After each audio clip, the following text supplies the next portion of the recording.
impfu zari zavuzwe, ubutumwa twari twavuze bugira butuze ko kandi buranyarutse.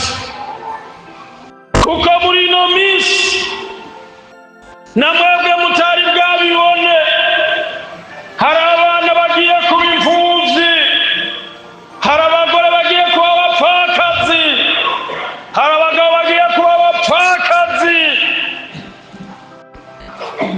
hariho abapfakare bagiye kuboneka, hariho impfakazi zigiye kubaho, hariho abana b'imfuvyi bagiye kubaho kandi bagwiriye cyane, kandi hari n'ababyeyi bagiye kubura abana babo.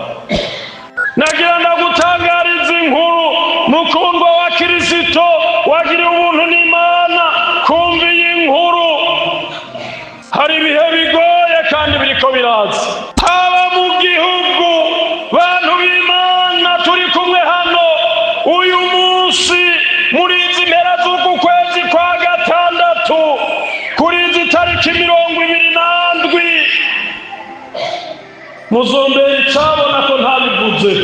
Wari ukwiye kwiyeza, umuntu wese atezwa, kuko iyo turiko turaja turiko twinjira ahantu habi. Ariko uhoraho arafitanye imiburano na bene igihugu, kandi gituma umviriza neza, ibyaha byabaye byinshi uno munsi, n'ibyo utari witeze ko bikorwa birakogwa. Bavuye mu masezerano y'Imana, bamwe bariko barareka amasezerano y'Imana ngo ngira ibyaha nuwe ntibizoba. Abandi nabo n'abari barabivuze, n'abari bavuze ubutumwa, abari bavuze ubuhanuzi, bariko barabivamwo bakinjira mu bindi. Abandi bariko barinjira bakavuga ngo utagiye mu ishirahamwe ntuzobaho, kuko niwaja kuyayorera amahera yo mu mashirahamwe muhemu wewe wazogenda. Ico bizogukwegera nuba yandaraje, kuko hari muri iyo ndwiyo hirya nariko ndavuga ubutumwa ahantu, nsinziriye Imana isubira kunyereka filime. Nabonye Satani asubiye gusuka ngo abantu baronke ingene bobaho. Abantu barazanye andi mashirahamwe mutari mwiteze, mugabo menshi aje kubakura ku Mana, naje kubashikana ku Mana. Haraje irindi, nyumviriza neza, ibi ndabivugiye aha na reka ntaziratangaza. Haraje irindi kandi rije gutwara abantu kwa Shetani, kuko mbonye ririmo abafirimaso barenga 32 bavuye hanze y'igihugu. Nabo twaziga nk'abarongozi b'ishengero bazobarekura ngo nimugende nta kibazo. Nabo twaziga nk'ababona kure mu by'impemu bazobareka ngo nimugende nta ngorane, kuko n'abari bavuze ubuhanuzi, n'abari baravuze ubutumwa, benshi bariko barinjira bagomba bisuke, kuko abantu bose bahanzwe n'amafaranga. Bakundwa ba Kristo, ntitwababwiye ko kizira kuja gutandukanya ibyaha? None ibyo ntabyo navuze mu buhanuzi, navuze ntabyo nababwiye. Ibihe biriko birabidusaba, n'ibyo twari twarigishije ko ari bibi, n'ibyo abarongozi bari baravuze ko ari bibi, bagiye kubisubiramo bavuge ngo ntacyo bitwaye. Mugabo n'ibihe, kuko Satani arafise ukuntu ariko arakora mu ibanga. Ni nayo mpamvu mpwemu yaragiye mu bantu, nta mpwemu yera akiri mu bantu. Urafitaniye imiburano na bene igihugu, kuko iki gihugu cy'u Burundi kiriko amasezerano, kandi hanyerera canke yaduga birinda kuba ivyasezeranywe byose. Yesu nabahezagire. Mwami Yesu, turaguhimbiye ko wemeye kuza kutucura. Arakoze, arakoze, arakoze, arakoze, arakoze cyane. Ndayibutse ineza yawe, ndayibutse.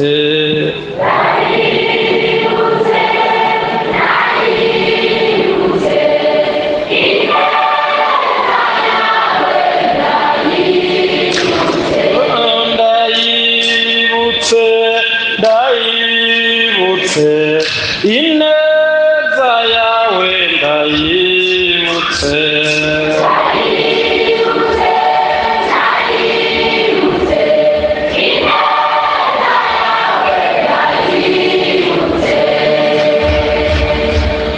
Kuramako turamukanye gake neza. turashimiye Imana Data wa twese tugiriye ubuntu usubira kuba mu ihema ry'Imana. Imana nishimye, reka Imana ishimwe. Abo twari kumwe ejo, abo twagiye turayaga, nababwiye ni ishengero ry'Imana ndarikunda, ko ndabizi impamvu ndarikunda. Nimba muri iyi santere yacu hariho amashingiro maze kuja mu inshuro nyinshi igira urangaririmo. Rero turagira ubuntu n'Imana gusubira kuba hano kugira ngo dusubire ku ishengero ry'Umwami. Mana nibishimirwe. Hanyuma turashimiye kandi umurongozi w'ishengero, umubyeyi wacu we yabyemeye ko tumufuka intege ngo tuzana nino kongera kutwerekera ishengero. Imana imuhezagire. Hanyuma turafise intasho zo mu rugo naho twagiye turaca, tumaze iminsi turiko turaca, hose badutumye intasho muzakire. Dusome amajambo y'Imana, nta mwanya wo guteba kuko ubutumwa burahari. Ubutumwa burahari, amajambo y'Imana arahari, ariko tutarasoma ijambo ry'Imana. Ejo twarize amajambo, sinzi ko mwebwe muvyibuka. Ejo twatanguranye ijambo ry'Imana rivuga ngo mukwiriye kugiranira amahoro n'abantu bangana iki, ngo nukwezwa kuko utejejwe ntazoraba iki. Nukuvuga twese twarihanye, umuntu wese ariraha yarihanye, mugabo harakwiye ko umuntu yezwa.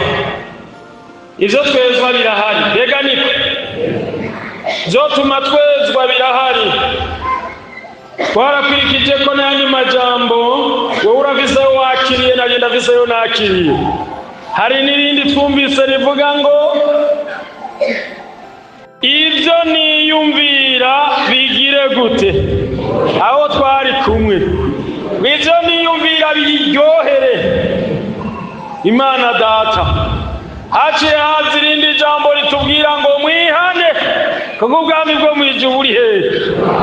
Ayo nayo nakiriye, nawe urafise ingene wagiye urakira, aho urafise gwawe nawe wakiriye. None rero reka n'ubu twongere ko amajambo y'Imana. Nagiye ahandi hantu hamwe,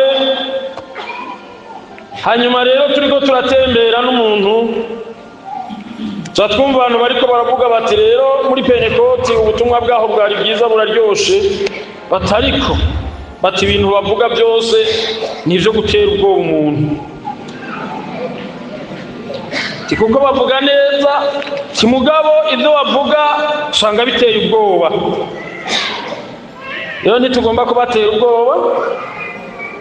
Cyesanganye n'ijwi rininiya, nohava mvuga cyane ugavugira ubwoba, reka mvuge bukebuke ugira ngo ntubavugira ubwoba. Mugaye ibyo arivyo byose, ijambo ry'Imana rirakomeye kandi rifise intumbero imwe. Navuze abo twari kumwe ejo, abaririmbyi n'abavugishwa, muvugishwa n'Imana. Reka n'ubu dusubire tuvugishwe twese, ntihasigare n'umwe atavugishijwe. Siko none intumbero y'abizera nukuzobana na Yesu. Intumbero y'abizera bose nukuzobana na Yesu. Intumbero y'abizera kuzobana na Yesu. Intumbero y'abizera bose nukuzobana na. Intumbero y'abizera nukuzobana na Yesu. Intumbero y'abizera bose nukuzobana na Yesu.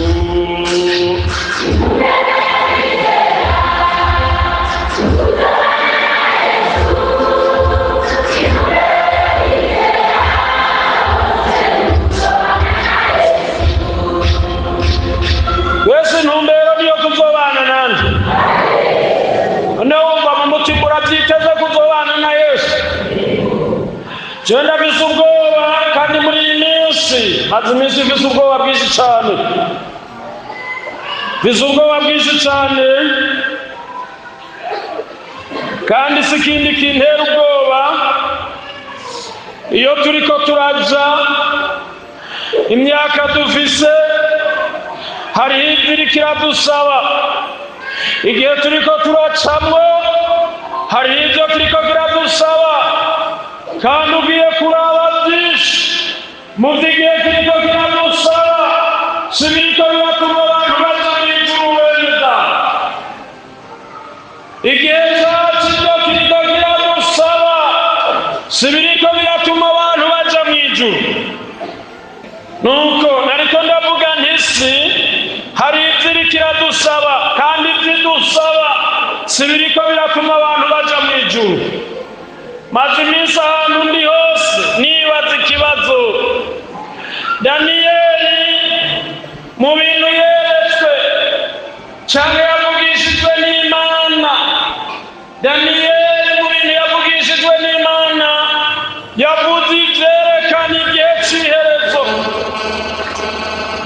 Yavuze ngo mu minsi y'iherezo hazoza ibihe bigoye, kandi ivyo Daniyeli ariko arabivuga wamenga ntibizohava biba. Namwe niyumvira twebwe mu minsi yacu irenganye gatoya, ivyo Daniyeli yavuze canke yeretswe ntivyari bwabeho. Daniyeli yaravyeretswe arabivugishwa mugabo ntivyari bwabeho. Ariko uno munsi ivyo Daniyeli yavuze canke ivyo Daniyeli yeretswe uyu munsi niho turiko turabibamwo, kuko Daniyeli mu mayerekwa yiwe yavuze ngo mu minsi y'iherezo ubwenge buzogwira. Ivyo ni Daniyeli yavyeretse ati mu minsi y'iherezo ubwenge buzogira gute? None ubwenge mubona buriko buragwira canke burakeye? Ubwenge buragwira. Natanguye ndababwira ngo ivy'isi iriko iradusaba uno munsi ni ibintu biriko biratuma abantu bareka Imana. Maze iminsi ndiko ndibaza, jewe ndagendagenda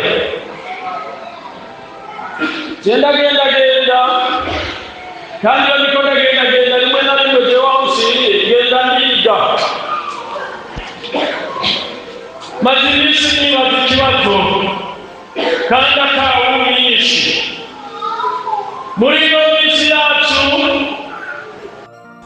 Namwe nibaza mubona ibintu biriko birajahe, wowe ndibaza nanjye nkavyibaza, mubona ibintu biriko birajahe. Garuka kuri rya jambo twamye kwejo, muri ino minsi ivyaha bikomeye abantu babiretse, mugabo Satani afise ibindi bintu yazanye umenga n'ivyaha bisanzwe. Bantu b'Imana, hari icaha kimwe kiriko kiramara isi kandi kimaze abantu b'Imana. Abantu b'Imana muri ino minsi bariko barabesha biteye ubwoba. Abantu b'Imana muri ino minsi bariko barabesha kandi biteye ubwoba. Mwebwe murabibona? Mwe ntavyo mubona? Uno munsi aho bigeze, umukristo araba yicaye mu rusengero bakanamwambika ibara, benshi bakamuvuga ibitari vyo, bakamuvuga n'ivyo batabonye. Umuntu akabaho atagishobora no kugendagenda kubera abantu bariko bambara ibara. Ariko ivyo ntibiva ahandi, ahantu biriko birava nuko abantu baretse gusenga. No munsi abantu ntibagisenga, bakora ibintu byose ku mugenzo, n'ubutumwa buvuga ku mugenzo, n'imana bakaririmba ku mugenzo. Abantu ntibagisenga, baza banditse. Twebwe kuko ibihe biriko birihuta, ibintu isi iriko iradusaba biteye ubwoba. Abo twari kumwe ejo nababwiye nimuze tuje hasi dusenge, umuntu wese asenge, jewe senge, nawe ugire gute?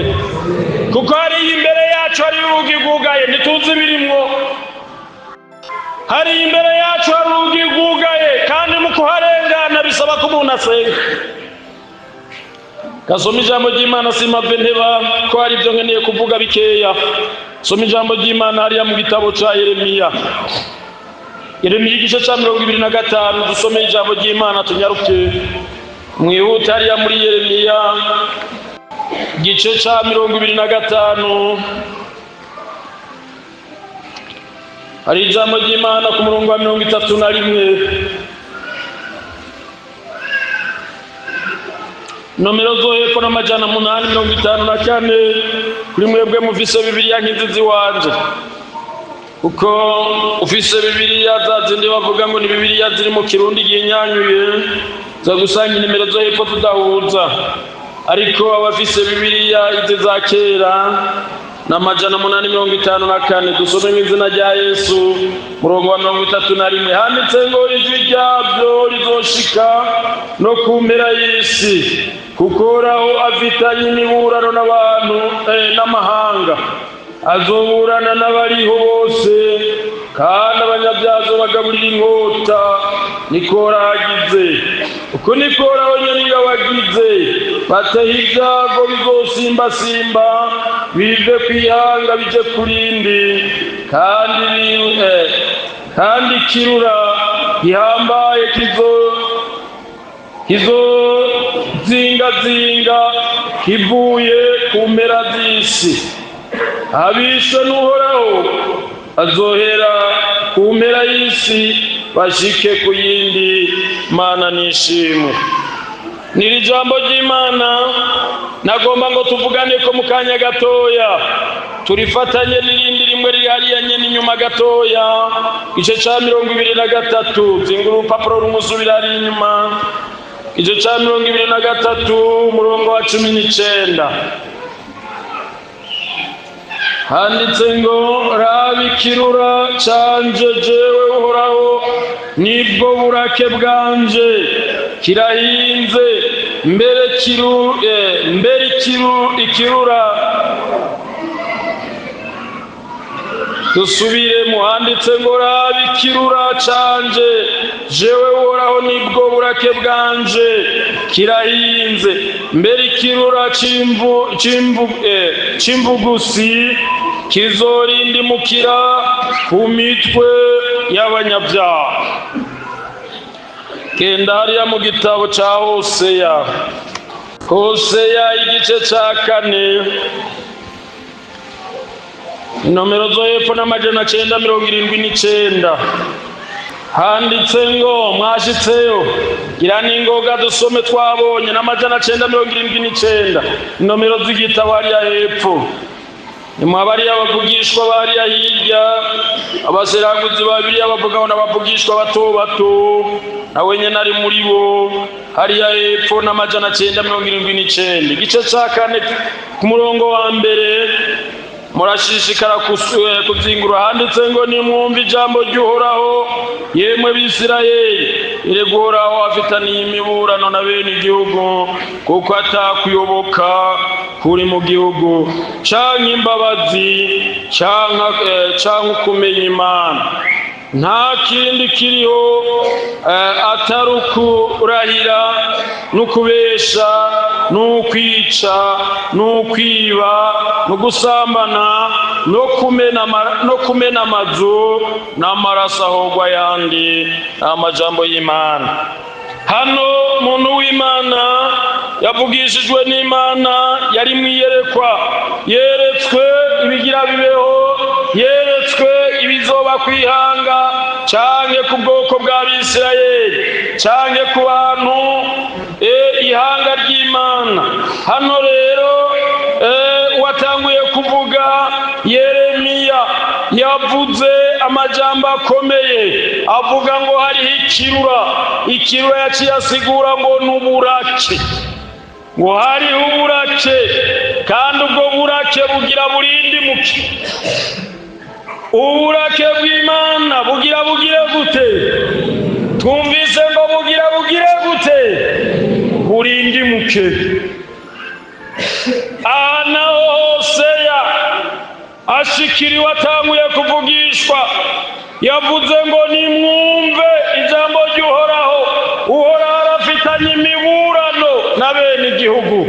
Nababwiye ntimaze iminsi numva ubwoba, nagira mbwira umuntu wese ari ngaha, turacari kuri rya jambo ryejo rivuga ngo mwiyeze, kuko utejejwe ntazorabike.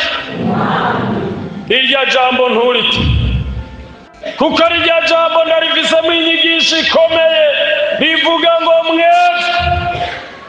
Kuko muri ino minsi nasubiyemo ubutumwa navuze mu kwezi k'umunani k'umwaka uheze, kuko Imana yasubiye kumbwira ngo nimusenge. Kuko muri ino minsi impfu zari zavuzwe, ubutumwa twari twavuze bugira butuzeko kandi buranyarutse. Kuko muri ino minsi namwebwe mutari bwabibone, hari abana bagiye kuba imfuvyi, hari abagore bagiye kuba abapfakazi, hari abagabo bagiye kuba abapfakazi, hariho abapfakare bagiye kuboneka, hariho imfakazi zigiye kubaho, hariho abana b'imfuvyi bagiye kubaho kandi bagwiriye cyane, kandi hari n'ababyeyi bagiye kubura abana babo. Nagira ndagutangariza inkuru, mukundwa wa Kristo wagiriye ubuntu n'Imana, kumva iyi nkuru. Hari ibihe bigoye kandi biriko biraza, haba mu gihugu. Bantu b'Imana turi kumwe hano uyu munsi muri izi mpera z'uku kwezi kwa gatandatu, kuri izi tariki 27, muzombere icabona ko ntabivuze. Wari ukwiye kwiyeza, umuntu wese akezwa, kuko iyo turiko turaja turiko twinjira ahantu habi. Maze iminsi ndiko ndibaza, n'igihugu kizobura ingene kibitondeka, n'abatwara igihugu bazobura ingene babitondeka, kuko iyo turiko turinjira haragoye. Twinjiye mu minsi igoye, kandi n'ibihugu bigiye gupfakara. Bantu b'Imana nimuze dusenge, muntu wese nasenge. Abo twari kumwe ejo nababwiye nti bantu nimba muzi gusenga nimuze tuve hasi dusengera Imana. Ishengero ryacu rya Pantekote, bakundwa ba Kristo, ryariko amasezerano, kandi amasezerano akomeye, kandi twarumvise ubuvugisho bwinshi, ubuhanuzi twaraburose bihagije. Bwariko amasezerano, ishengero riko amasezerano. Mugabo muri iyi minsi mbonye habayeho kwicurikira gukomeye, habayeho umwijima ukomeye uwo tutari twiteze.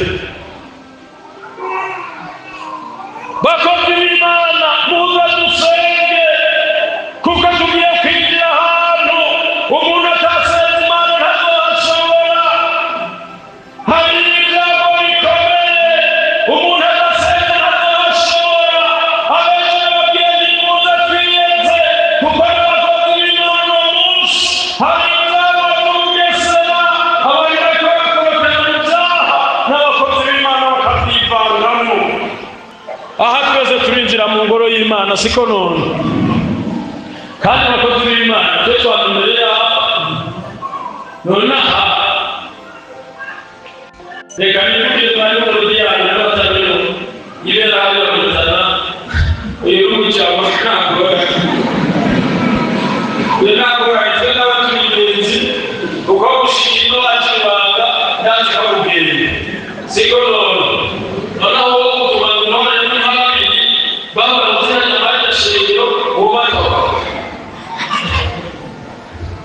yego pastor wewe ubishobora, nawe nyine ntabishobora.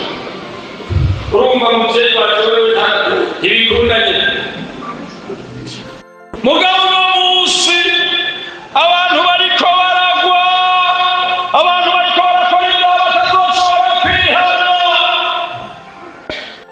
Umuntu agahura n'impenzi, n'abakobwa bagahura n'impenzi, ngo nakanywa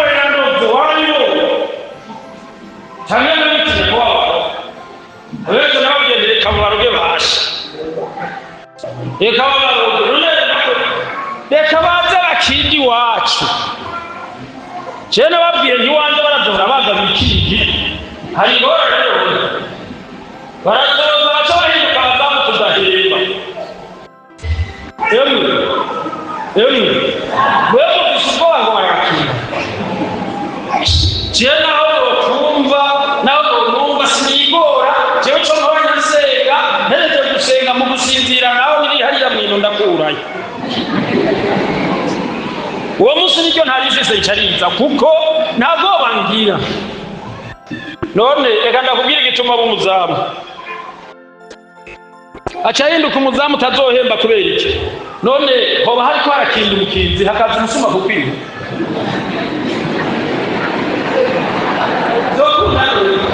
nikunda reka ubundi mupastori umwe ndahejeje ariko bantu b'Imana umuntu wese yirinde kuko abantu benshi hariho abana bariko barangara hariho abadamu bagiye batangure kwangara kandi byavuye mu kanwa kanyu ivyo bintu muriko murakora Imana izobibabaza hari n'abakristo bariko barasohoka mu mashengero bagira bayavemo kandi bari baremereye Imana bakihana neza bagira bayasohoke kubera kari ikiwanyu muriko murabangaza mubabeshi kandi n'abakozi b'Imana bikabaza muze dusenge suwakure cyane ningaho hirya mu Ruyigi bapa yari afise inka hanyuma rero abasuma bacapanga kuja kuyimwiba je ndamuzi amapanze kuja kuyimwiba barabigira imigambi hanyuma abandi barozi babiri nabo bacapanga kuja kumukindana urumva abasuma bapanze kuja kumwiba inka hanyuma abarozi nabo bapanze kuja kugira gute umukindana bose baca bahurira ku isango imwe kandi umusuma n'umurozi ntibavuganye mugabo Imana ikirabategekera bati rewe wa murozi ugenda kwirukana barya basuma mwebwe basuma muje kwiba mugabo umurozi nawe aje kugira gute kubirukana hanyuma rero abasuma baragira umugambi baragenda no kwa pastori bashitse barugurura ku kigangara ciye buguruye abarozi nabo baba barashitse umwe arenguka hariya uwundi arenguka hariya bose baracana rindira filimi iratanguye akazi karatanguye abasuma ngo babone itoshi ry'umurozi hariya bati karabaye pasiteri yari yazanye abasoda ahindukiye guture abona hariya kandi arindutse uwundi bose bariruka birutse umwe kubera yirutse atamenya aca akorokera mu kinogo caritwa leta akorokeye more rinduru ziravuga pasitori nawe itiyo ariko arakebanya ntangorane hanyuma rero ababanyi bumvise induru baca birukira kuraba kuko baja gutabara pasitori bakavuza induru n'ibindi ngo baje kuraba kwa pasitori harugaye kuri porotari mugabo akaryango kamwe bamaze kugakurako karuguruye bati none uwavuza induru we wayivugiriza kuja kuraba bagiye binjiye muri ka karyango kuguruye basanga ari kavugiriza induru hehe mu kinogo cyatwa leta yari yepfo pasitori nawe ari mu nzu n'abana bariko baragira gute barisinziri nibo bace bamufatira ubasuma pasitori basigaye bamubyura bati byuka mugabo iwawe habasha nawe yibereye mw'itiro reka rero babazamu tutazoha amahera none wumva inka barayitwaye none muvise ubwoba bw'iki ariko uhoraho arafitanye imiburano na bene igihugu kandi gituma umviriza neza ibyaha byabaye byinshi uno munsi n'ibyo utari witeze ko bikorwa birakogwa ntavyo norinda kudonda amazina kuko ubutumwa narabuvuze kandi ubuhanuzi mwarabwumvishe ariko ico nzi gusa nabonye abantu bavuye mu masezerano y'Imana bamwe bariko barareka amasezerano y'Imana ngo ngira ibyahanuwe ntibizoba abandi nabo n'abari barabivuze n'abari bavuze ubutumwa abari bavuze ubuhanuzi bariko barabivamwo bakinjira mu bindi abandi bariko barinjira bakavuga ngo utagiye mu ishirahamwe ntuzobaho aje ko ntagira ishirahamwe ubona mbayeho nabi ariko yakubwiye icyo nyene n'iki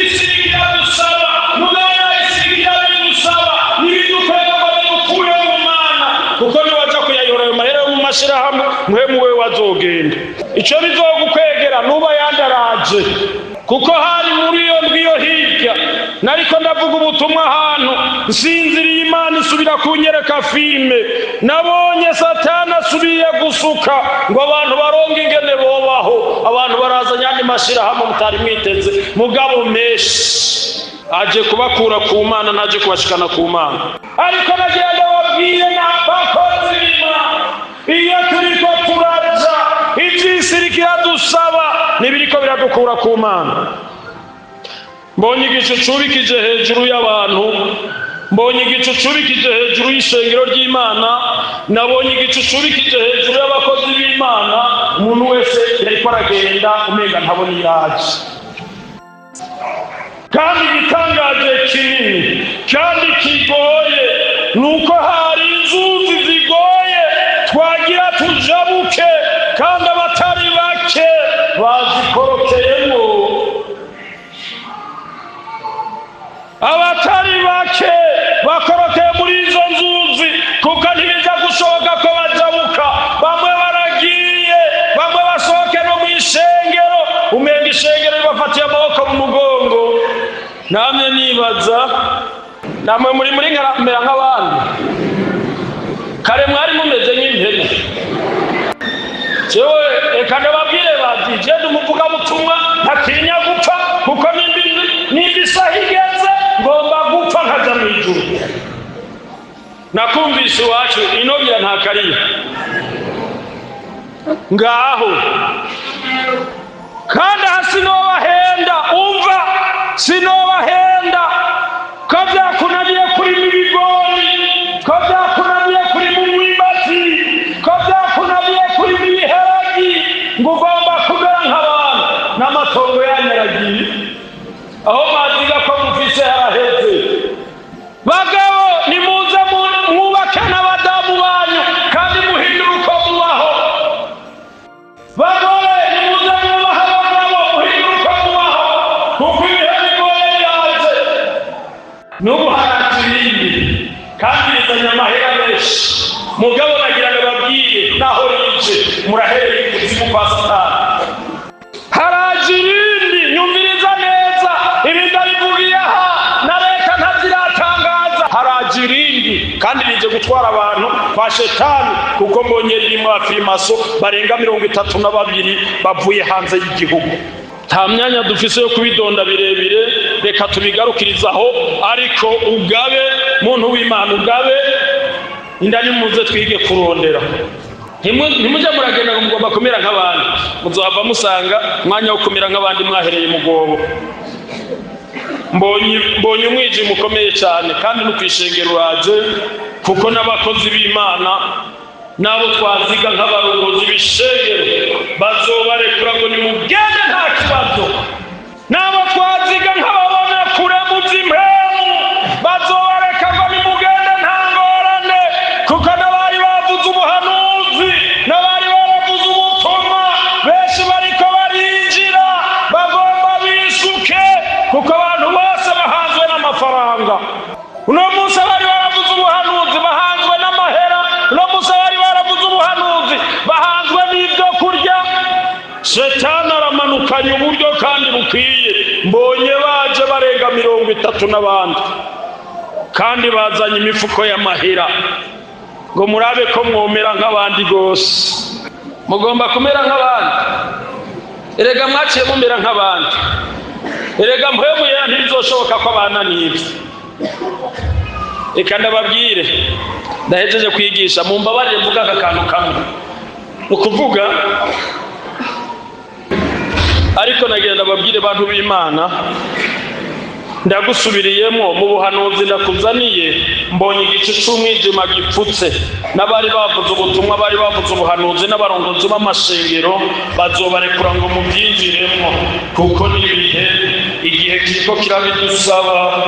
Bakundwa ba Kristo, ntitwababwiye ko kizira kuja gutandukanya ibyaha? None ibyo ntabyo navuze mu buhanuzi navuze, ntabyo nababwiye.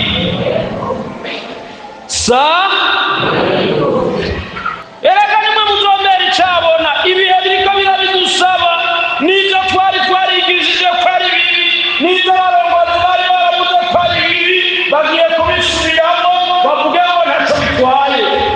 mugabo n'ibihe kuko Satani arafise ukuntu ariko arakora mu ibanga. Ni nayo mpamvu mpwemu yaragiye mu bantu, nta mpwemu yera akiri mu bantu. Mpwemu asigaye birageza aho bigira bibe nka bya bihe bya kera, mpwemu yera aza akiroboka kuri naka, basanga naka ariko aravuga yemangira Imana, uwundi nawe akavuga ati jewe hagupfa uno munsi uzopfa ejo, ndabihevye. N'amajambo uhora harafitaniye imiburano n'abantu, uhora hafitaniye imiburano na bene igihugu, kuko iki gihugu cy'u Burundi kiriko amasezerano, kandi hanyerera canke yaduga birinda kuba ivyasezeranywe byose. Yesu nabahezagira. Isi cyo mubaza nshobora kwakura kuri izi nimero zikurikira: 6 4 ubusa 9 ubusa 3 6 5. Kubari hanze y'igihugu tambutsa agamenyetso ko guteranya 2 5 7. Yesu abahezagira. Ijwi tusemerera.